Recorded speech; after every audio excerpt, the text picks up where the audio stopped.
ponto número 6 da pauta.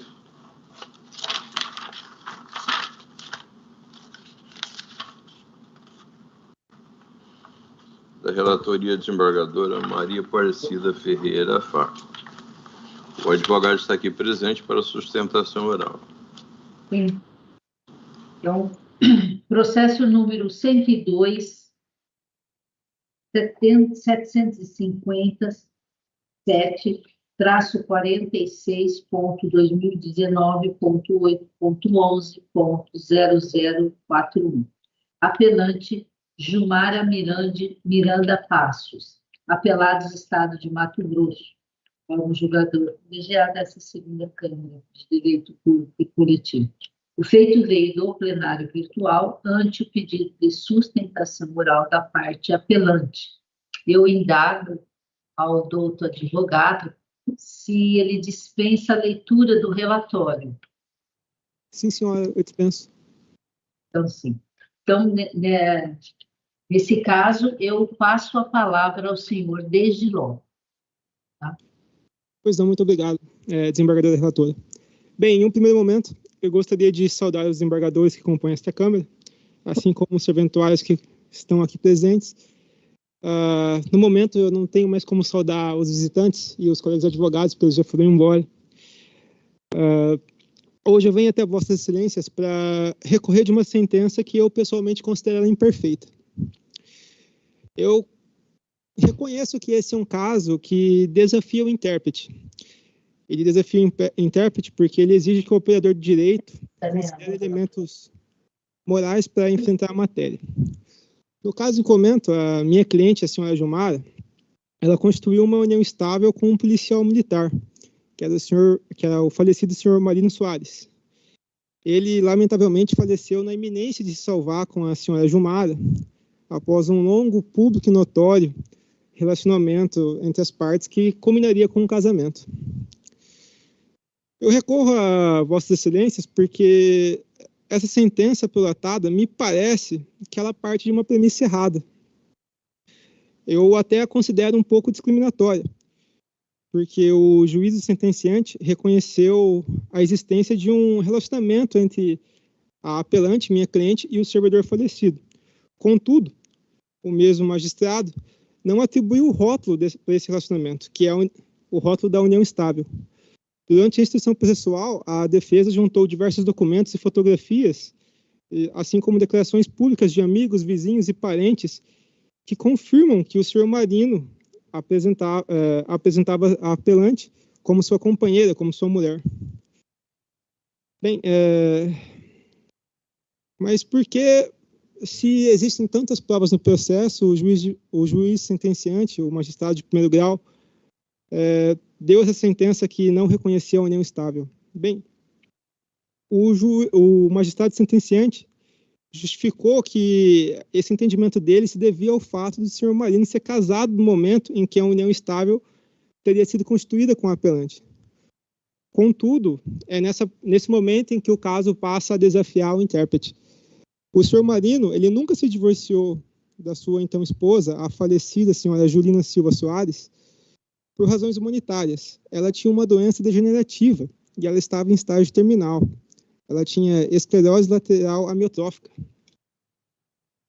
E no momento em que ele conheceu a apelante, minha cliente, o quadro clínico da então esposa dele já havia tornado ela tetraplégica, de modo que ela vivia restrita a um leito hospitalar. E em função dela estar traqueostomizada e por respirar pelos aparelhos, ela sequer estava consciente. Então, assim, acabou ocorrendo também a separação de fatos do casal, porque essa situação se perpetuou por um período considerável. Se eu não me engano, isso foi juntado nos autos, mas se eu não me engano foi por um período superior a 3 anos. Nesse meio tempo, o senhor Marino nunca se divorciou da sua esposa a pedido dos seus filhos, e fizeram esse pedido em função da manutenção do casamento, possibilitar que a senhora Julina usufruísse do plano de saúde do senhor Marino, em função dos gastos hospitalares que eram elevados. A apelante, a minha cliente, quando ela conheceu o senhor Marino, ele ainda era casado e a esposa dele já estava nesse estado terminal e ela sabia. O outro fato curioso é que ela, inclusive, ajudou a cuidar da senhora Julina, ou seja, a esposa do senhor Marino. É um arranjo familiar um tanto peculiar esse que existe entre as partes. E isso, inclusive, desafia a interpretação do artigo 1723, parágrafo 1º do Código Civil.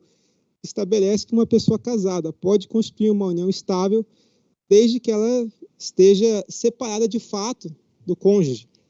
E é o que acontecia nesse caso. O relacionamento da apelante e do senhor Marino começou em 10 de outubro de 2016. A senhora Julina, a então esposa, faleceu em 6 de janeiro de 2018, momento em que o senhor Marino se tornou viúvo. O senhor Marino nunca escondeu a apelante de sua família. Ele, inclusive, apresentou para os filhos com quem ele tinha com a então esposa dele, a senhora Julina. E, novamente, a apelante, inclusive, chegou a auxiliar no cuidado da esposa acamada, tetraplégica.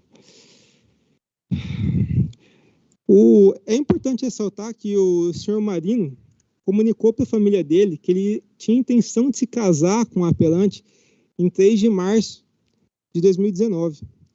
Contudo, ele, lamentavelmente, foi executado após reagir a um assalto em 8 de março de 2019.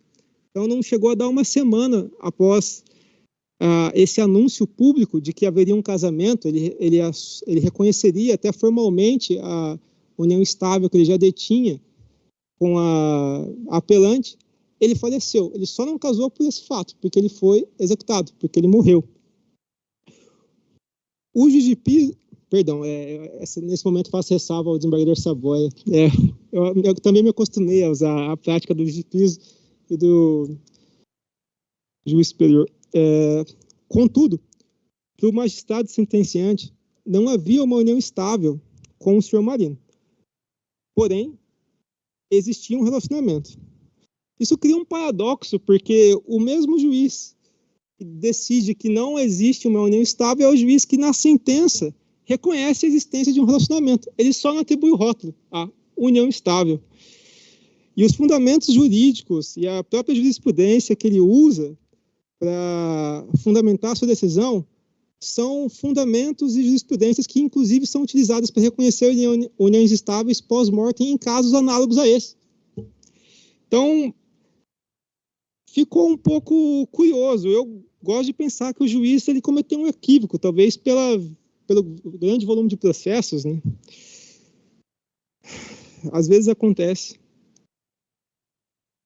Só que o reconhecimento do relacionamento, mas não da união estável, como eu ia dizendo, cria um paradoxo, porque o juiz tacitamente reconhece o relacionamento.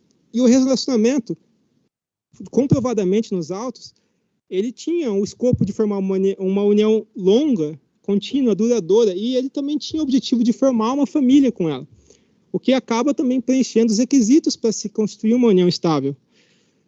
Então, é verdade que, novamente, ele só não acabou constituindo uma família com ela, assim, nos padrões, talvez, da visão do magistrado que proferiu a sentença, porque ele não casou com ela. Ele havia se tornado viúvo, ele faleceu, ele foi executado, e só por esse episódio horrível, no intervalo inferior a uma semana, eles não casaram. Então, é realmente uma tragédia. De modo que eu afirmo, porque é a minha convicção, eu realmente acredito nisso nesse caso. A decisão do magistrado sentenciante é imperfeita e, em minha opinião, minha humilde opinião, até travestida de preconceito. Porque o legislador pátrio, ele regulamentou essas relações não convencionais, né, através do Instituto da União Estável. E o recurso foi feito nesse sentido, porque o juiz reconheceu que existia um relacionamento entre as partes, mas não que era uma união estável, não atribui esse rótulo. E se os senhores forem analisar o processo, as provas e principalmente até mesmo o dispositivo da sentença, é muito estranho, porque ele meio que reconhece que existem os requisitos talvez a única questão para ele seja o fato de ele estar casado, mas se a partir do momento em que ele se torna viúvo, não há óbice para reconhecer a união estável, porque ela já existia. Ela, inclusive, teve início durante a doença da então esposa dele, quando ele já estava separado de fato dela. O que também não impede reconhecimento da união estável, porque ele era um homem casado separado de fato. Por isso, volto a afirmar, em minha opinião, o juiz pode ter se equivocado. E uma outra possibilidade para essa decisão tenha sido só o fato de que talvez o juiz não tenha tido a disposição de onerar o Estado com uma pensão por morte. Porque, ao reconhecer essa união estável pós-mortem, a apelante passa a ter direito à pensão por morte. E eu vim hoje, perante Vossas Excelências, para pedir justamente isso. O reconhecimento da união estável pós-mortem, e porque não, em meu entendimento, não há nenhum óbice, inclusive do ponto de vista legal, não há nenhum óbice para se reconhecer a união estável a partir de 7 de janeiro de 2018, que é exatamente um dia após a morte da então esposa do senhor Marino, e, consequentemente, como eu peço também o reconhecimento da união estável, eu também peço a concessão da pensão por morte, assim como eu até escrevia pela condenação da parte apelada em honorários sucumbenciais, e eu ratifico os demais pedidos feitos na inicial. Esse é realmente meu pedido, o reconhecimento da união estável. Obrigado.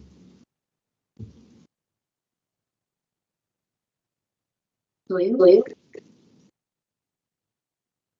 Continuando, indago ao representante da Procuradoria-Geral de Justiça se há interesse em retificar ou ratificar a manifestação já exarada.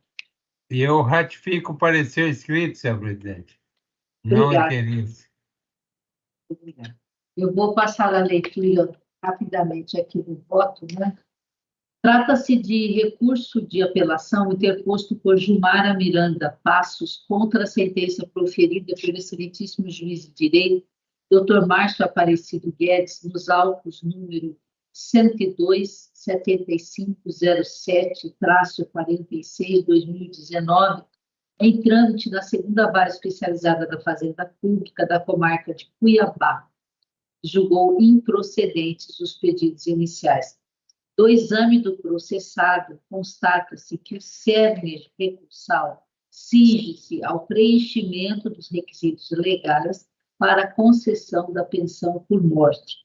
Com efeito, a Lei Complementar Estadual número 555/2014, que dispõe sobre o Estatuto dos Militares do Estado de Mato Grosso, dispõe no artigo 118 que o cônjuge convivente e seus dependentes fazem jus a uma pensão mensal no valor correspondente ao do respectivo subsídio do militar estadual.